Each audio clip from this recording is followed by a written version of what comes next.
I never expected to find my husband's secret family when I walked into the wrong house during a blackout.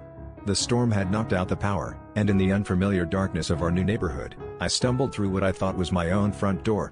But instead of being greeted by my husband's voice calling out to me, I was met with the unmistakable laughter of children and the soft, comforting hum of a woman's voice reading a bedtime story. My heart froze as I tried to comprehend the scene before me, a woman who looked eerily comfortable in her role, and children whose eyes mirrored my husband's. I stood there, paralyzed, as the lights suddenly flickered back to life, illuminating the surreal tableau like a spotlight on the stage of a horror show. The woman looked up, her expression shifting from confusion to recognition, and then to something I could only describe as resignation. It was as if she had been expecting this day to come, while I was thrust into a nightmare I couldn't wake up from.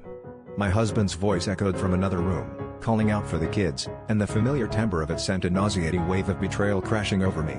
How could he live this double life? How had I been so blind? I stumbled back into the night, the rain pelting down on me like icy needles, mixing with the tears that I couldn't hold back any longer. My mind raced, piecing together all the little oddities and half-truths he had fed me over the years. Suddenly, the late nights at work, the business trips, the unexplained absences, they all painted a picture I couldn't ignore anymore. I realized I had been living in a carefully constructed lie, one that shattered with the flick of a light switch.